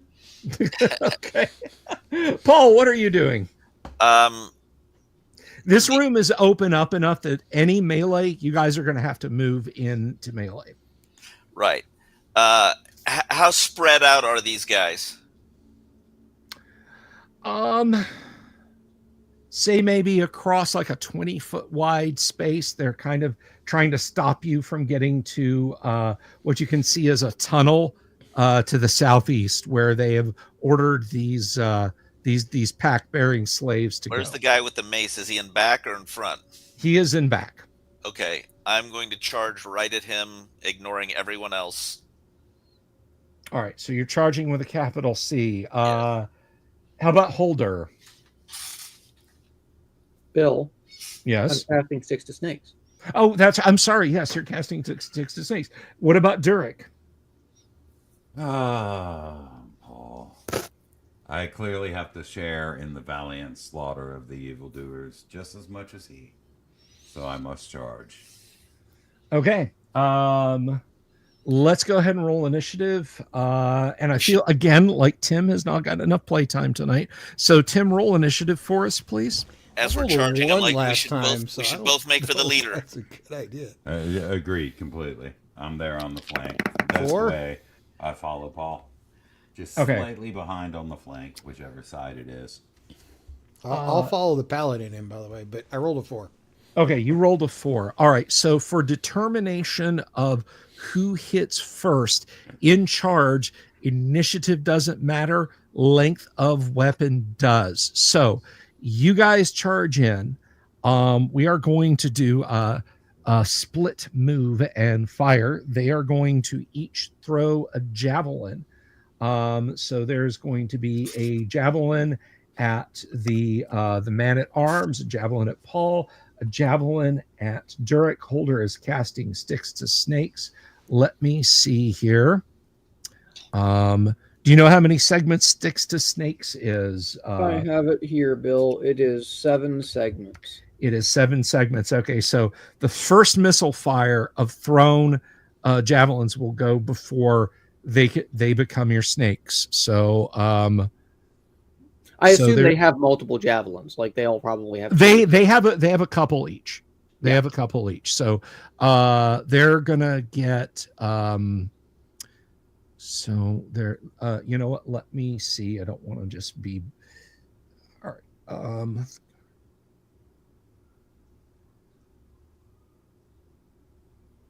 Okay, so here's what's happening. There's 3 of you guys. Each of you are getting a javelin thrown at you. Well, wait, there's 6 of them. So each of you is getting 2 javelins thrown at you before you crash into the skirmish line. Because 6 of them, each is throwing a javelin.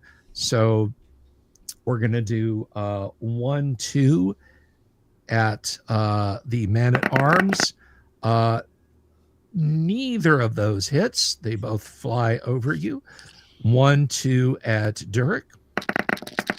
A 13 will miss you. That is the closest to. Now that I've said that, a 13 will miss you. And the last 2 javelins at Paul. The 19 will hit you. So you take a 6 points from a javelin, and I'm going to need you to save versus poison, please. I figured this crap was poison tipped. You better call Foltus. You got it, Paul. Who are you going to call? Paul. Call Foltus.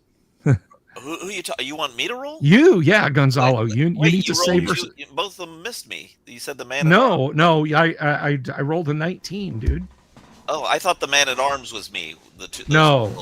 I'm sorry. Okay. Man at arms is Tim. So. All right, sorry. Let me You go were ahead. called that before, but that was a terminology. Okay, so its poison is 11, I believe. All right, roll it. Come on, you got it, man. Yes. All right, yeah, you feel slightly sickened as that javelin lands into your side, but you charge in against him. Now, there's a certain conceit here that I want to tell both our players and our audience. The drow is not a known quantity in the world of Greyhawk at this point in history. These are utterly alien-looking elves. Their skin is glossy obsidian. Their hair is beautiful silver. Their appearance is ethereal, but their eyes, their violet-colored eyes, are filled with nothing but hatred. So you have charged. You fight at +2 each for your charge. We will start with Tim. Roll it. Okay.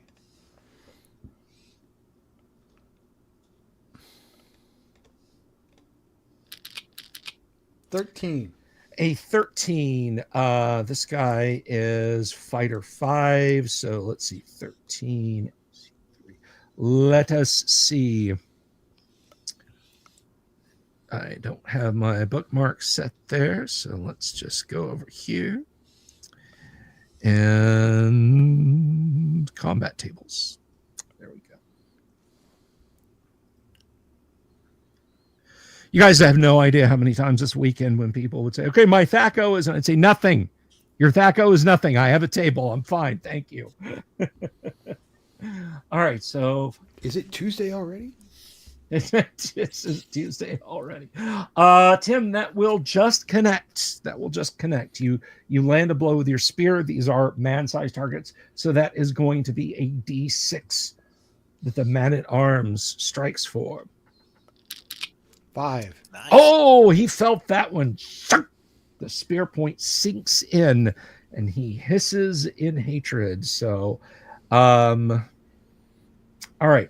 Next up is Paul. Paul swings sword. All right, this is going right at. We agreed we were charging the guy with the mace who appeared to be in charge here. So. Yes. Sir. Nice. All right. That is a hit. And that's going to be this +5. So 8. 8 points of damage. He does not like that. And last but not least, Durek Tonegard, do your thing. That's AC 1. That is AC 1. Let me make sure that will hit. That will hit. Very well. Come on. 3. All right. So, Same guy. okay. So you guys have slashed him very, very severely. He shouts something in that alien tongue that is both beautiful and evil sounding to your ears. One of the fighting men, he pivots, draws a short sword, and swings it at Durek, and another 2 fighters leap in to fight you guys. Now, Sticks to Snakes is being cast. That is going at the end of the round here. So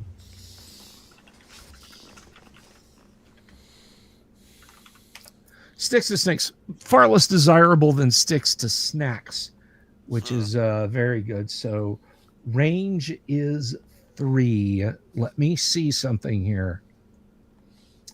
They're here. This will be there. Now, I will let you know.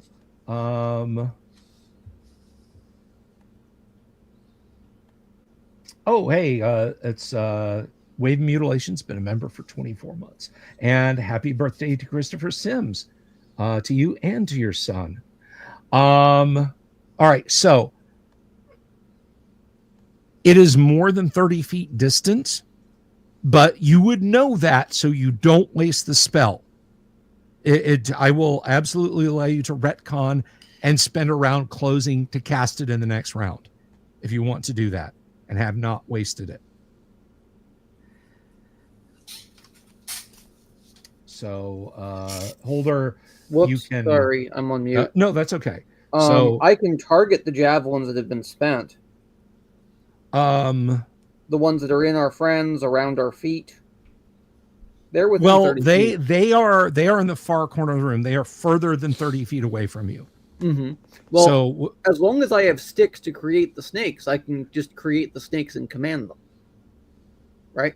Right. Well, I mean, if you have sticks on your person to do that with, if it's the javelins you're trying to do, those are more than 30 feet away. That's what I'm saying. And you will have realized that and not cast sticks to snakes on something so far away.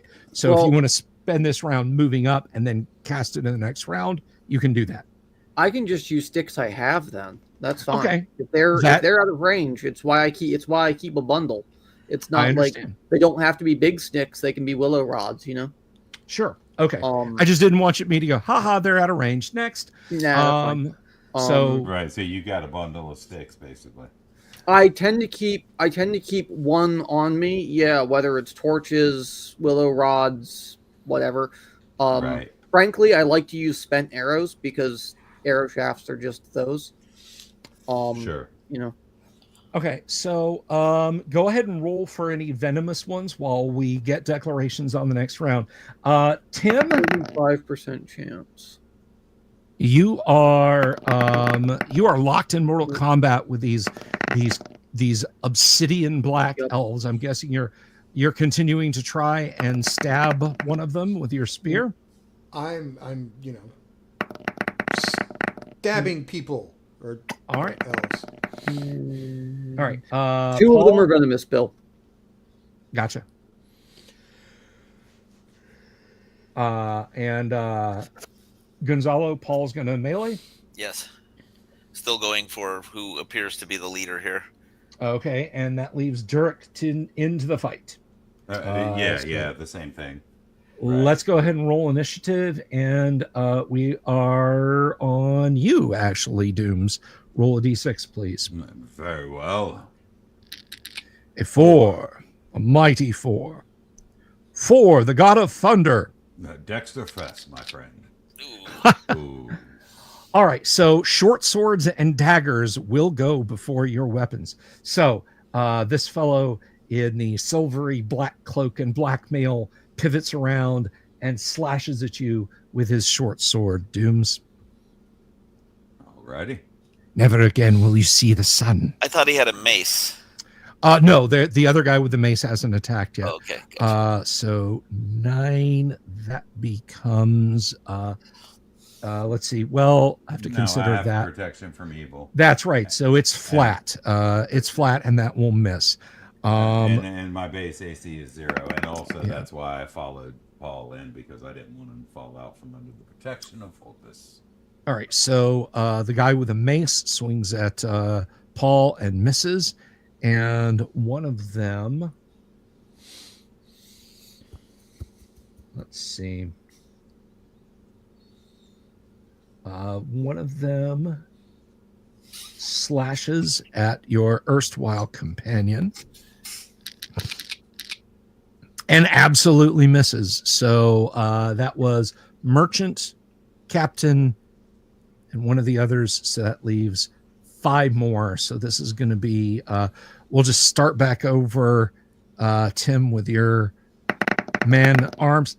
Missed again. Damn it. Okay. Way to be impartial there, Bill. So there's a couple. Gonzalo, you're actually struck twice by short blades. Okay. Way to not have a magic user, Tim, because we need him very badly. 7. That is 7 points of damage. I got killed, man. Okay. Alrighty. Down to Cultist 20. didn't save me.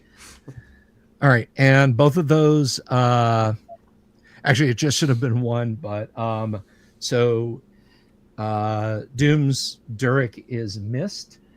The snakes have slithered across the cavern. Let's see. Question there, Bill. Yes. I didn't declare an action this round. Okay, what are you doing in this round? Unless commanding snakes took my action. Can I cast Hold Person? They look like a people. I don't know if they are, but they look like a people. They do look like a people. You can certainly yeah, I mean, last round you sent the snakes in, and that's what was happening in this round. So yeah, I'll go ahead and let that. Who are you casting it on? Well, Hold Person has a range of 12 and duration, and it takes 3 segments to cast. So, okay. I suppose they're all in range, right? Yes. Are any of them doubling up on my friends? It's hard to tell. Okay. There's 3 friends, and there's a total of I think it's pretty clear 2 are attacking me. 7. I got hit by 2 guys. Yeah, seven Same, are attacking you guys. Okay. Well, I'll target 2 of the ones on our follower Paul, and I'll target 1 of the ones on targeting because there's one targeting the men-at-arms as well, right? Yes. Yeah, I'll target 1of the ones on him.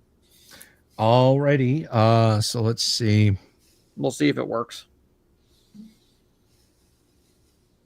I actually need to open something real quick here. Let's see.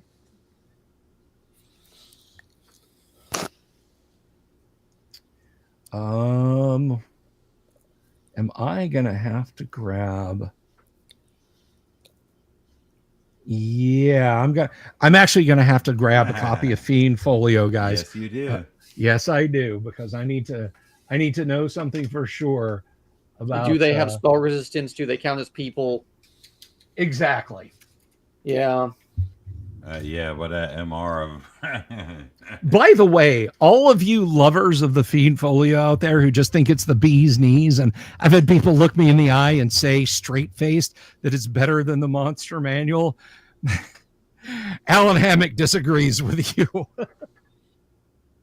I think it's a fun book. It's something to where, like, I treat it kind of like Salt, right? Yeah, no, I think that's a good way to look at it.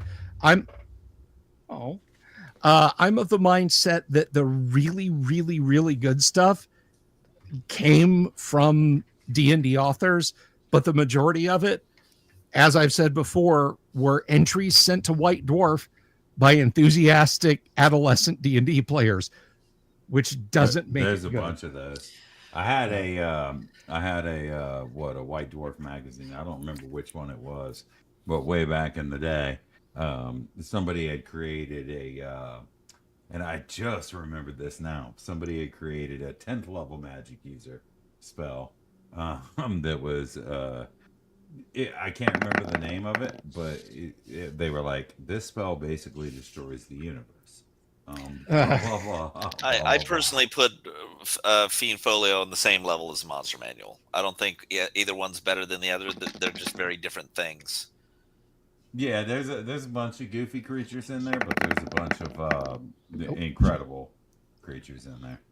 If you want some really goofy creatures, check out Basic Fantasies field guides. Their field guides are just like their version of the Monster Manual. Yeah, There's some really fun stuff in there. There's like a rabbit king that goes around dueling people, and he's called the Hair Prince, I think. There's a bunch of wacky stuff. Okay. Alrighty. So the spell just ripples off the ones that are a couple of them. However, one of the ones fighting your new friend, the man at arms, is swooned, and he stops moving. Excellent. All right. So, I know what he's going to do in the next round. I know what he's going to do in the next round. Let's go ahead and let's do one more round tonight. Don't I get to attack? I'm sorry. I thought you had attacked. Go ahead and attack. Yeah, I don't think Durek has either. No, you guys attack. His hold person ended the round. His hold person ended the round. It went last. So we're getting declarations for a new round. You guys had attacked. So melee's all around. And what about holder now? I'm going to do another hold person. It doesn't seem like a lost cause. Okay. I'm going to target one on the men at arms again. One on there aren't any close to me, are there? No, they are still like 90 feet across the cavern. Excellent. Then I'm going to do both on Paul again then. Sorry, Derek, but you're a little scarier. All right. That said, I think our next initiative is Gonzalo. Roll a d6 for us, please. Oh, and my snakes are biting. They should be attacking. Okay. I understand. All right, that is tied, and I gotta see here. First of all,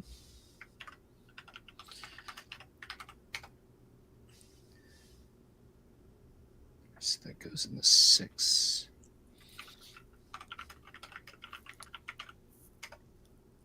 That goes also in the 6th. So, and how many snakes did you have total? 7, Bill. 7. Okay. Just making sure. So one for each of them, and then the guy with the mace can get 2, I guess. Well, there's 6 guys, right? Right, because there are 6 up now. Okay. Yeah. So this is going to be simultaneous, but short swords go first. So Tim here's the 1 coming at the man at arms, and that is a miss. You have had the luck tonight. Here's Yay. One of them at the end of the last round stepped back. So this is 1 attacking Gonzalo, and he misses. So that was 1, 2, and then that would leave 3. So this is those are all on Durek and AC 0 and right. from evil. So that will miss. I'm gonna double check 1, but I still don't. No. And now you're getting a 1 for. Oh, that absolutely hits. So.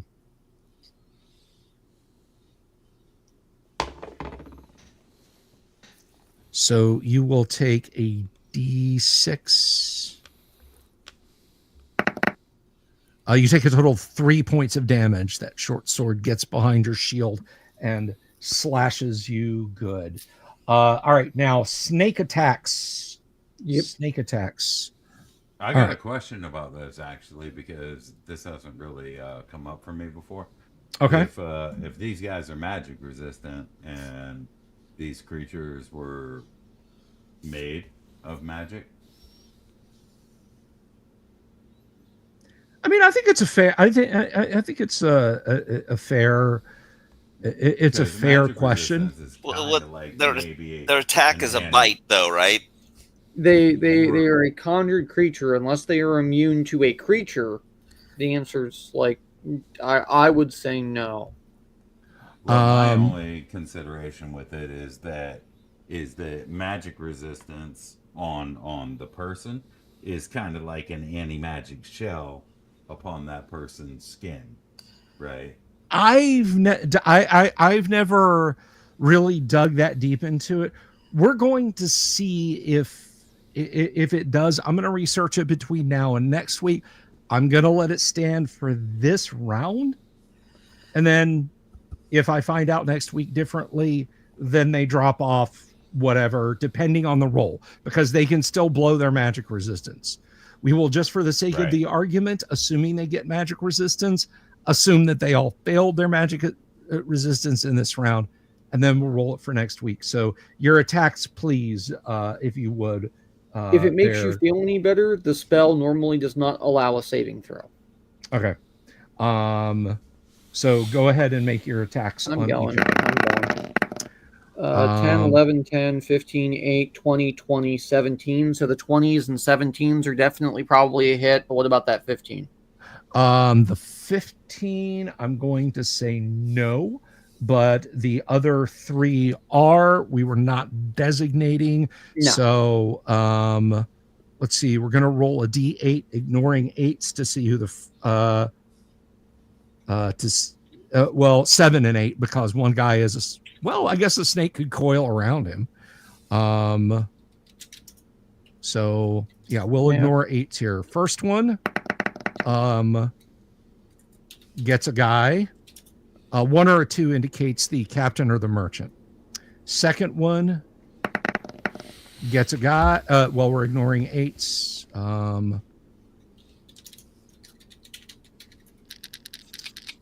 All right, the captain gets 1, and the third one gets a guy. So what is he doing? Is he just coiling? Well, two of them are venomous. So, and one of the and the rest aren't.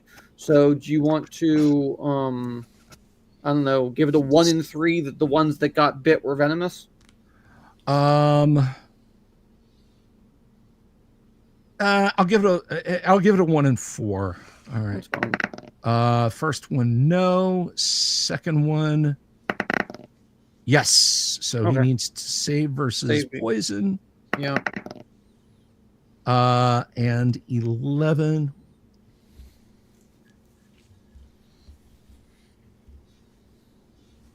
He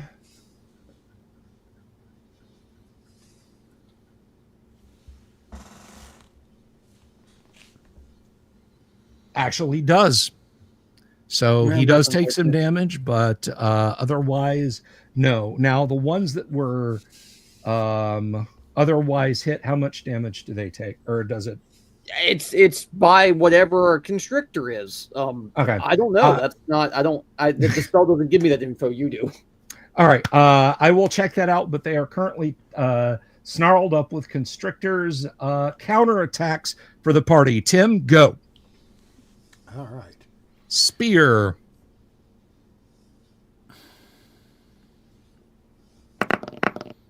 Up 5. That will not hit. Gonzalo. All right. Oh, God. That is a miss. And Dooms. 12. It's AC 4. Will not hit. All of you are suddenly outlined with a glowing green-blue luminescence settles over your bodies. You can be seen very clearly. Including me way in the back? No, not including you. You are some distance away. You, however, are going to need to give me a, well, let's see. Yeah, go ahead and give me a save versus spells, please. Yeah. If it's is it a sleep or a charm effect? It is a hold. And you are Okay, going to be, go ahead. No, that's fine. I wanted to know because I have a 30% resistance. That's all. No, I understand. No, doesn't matter. I'm held. So you are held, and that is where we will leave it. These strange obsidian-skinned elves have held your your cleric. They have outlined you with blue-green, but the snakes are still acting on what they can do, and I will look that up. So thank you very much, guys, for returning for another week.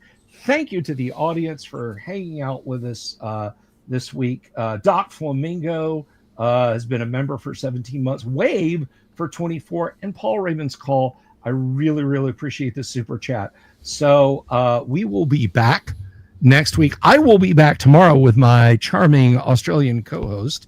To my players, of course, please help yourself to some baklava and schnapps in the green room. And I will be back on Wednesday, and then we will be back on Thursday, and then Friday we will be playing some Gamma World, where you will see Tim and you will see Dooms, but you will also see Yang and Zell, and you will also see Kennick. Guys, I really appreciate it. Listen, being away for a week and just kind of doing things on the ad hoc reminded me of how much I enjoy hanging out with you guys, and it kind of rekindled a lot for me for my love for doing this, for the hobby and things in general. So it was really good. And just again, from the bottom of my heart, I thank you. I love you all. I do this for you guys, and we'll see you AD&D next week. Until then, peace. Good night. Have you seen my owl bear?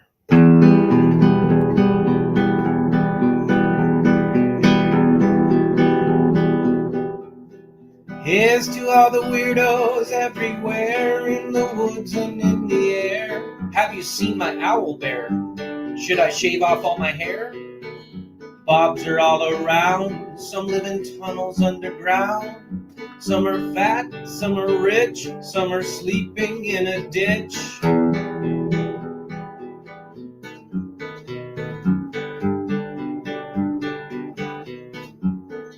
Can you ride a crooked horse without a saddle, way off course?